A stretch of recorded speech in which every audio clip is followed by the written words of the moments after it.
Thank you, Cathaoirleach, and I want to thank those deputies who brought the motion forward for debate here today.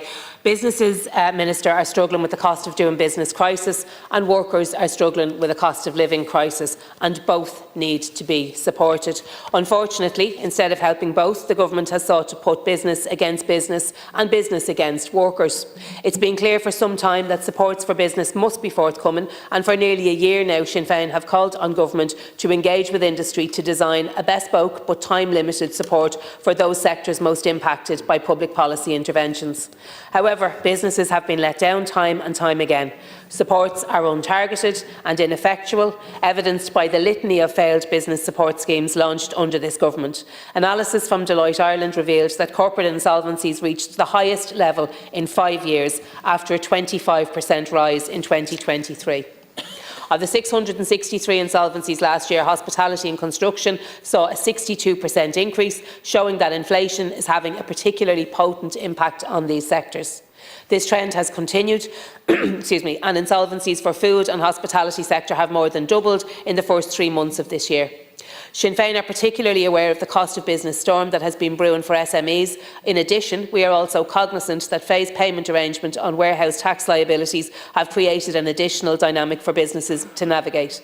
All the while, Government has consistently failed to appreciate the importance of the domestic demand-driven service economy, which includes the food, beverage and hospitality sectors.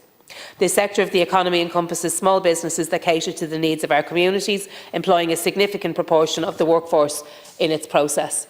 I am again calling on Government to engage with industry to design a bespoke but time-limited support for those sectors most impacted by public policy interventions.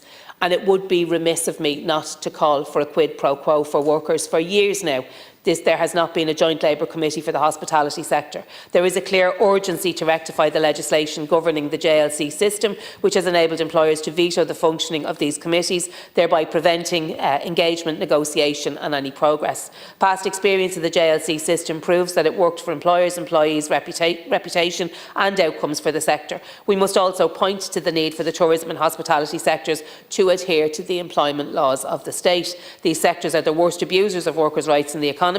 Beverage services, a 54% breach rate in employment law. Hotels, 57% breach rate in employment law in 2023. Food services, 58% breach rate of employment law in 2023. So on one hand, we have a sector looking for state support, and on the other, we have opposition to improving the conditions of workers and the abuse of workers' rights. Any moves in terms of state support for businesses must be in tandem with an equivalent level of support and protection for workers, which must include the delivering of a right to organise and a right to collective bargaining. And I understand that there is a directive, but there has been no sense of urgency coming from the Government in relation to collective bargaining. None whatsoever. And all of the while, vulnerable workers are left to wait. They don't have the protection of a trade union. They've got to wait to get to the WRC. You know this. These are facts, Minister. And the figures from the WRC don't lie. So we absolutely recognise the need to support the tourism and hospitality sector.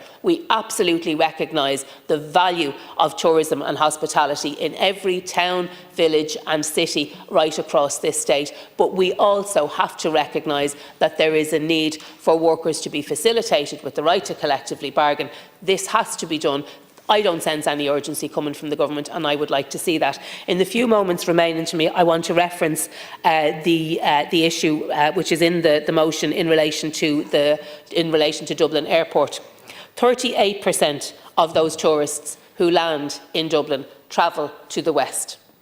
It is past time that a strategy is developed. The Government must develop a strategy to harness the potential of regional airports and use those to drive the economy right across, to drive balanced regional development, which is what is needed. We need to see greater utilisation of all of the transport infrastructure right across the state. That must include Shannon Airport and all of our regional airports as well. The over-reliance on Dublin is not good for Dublin, it is not good for tourism, and it isn't good for the regions. We need to see a proper plan to harness balanced regional development. Come on.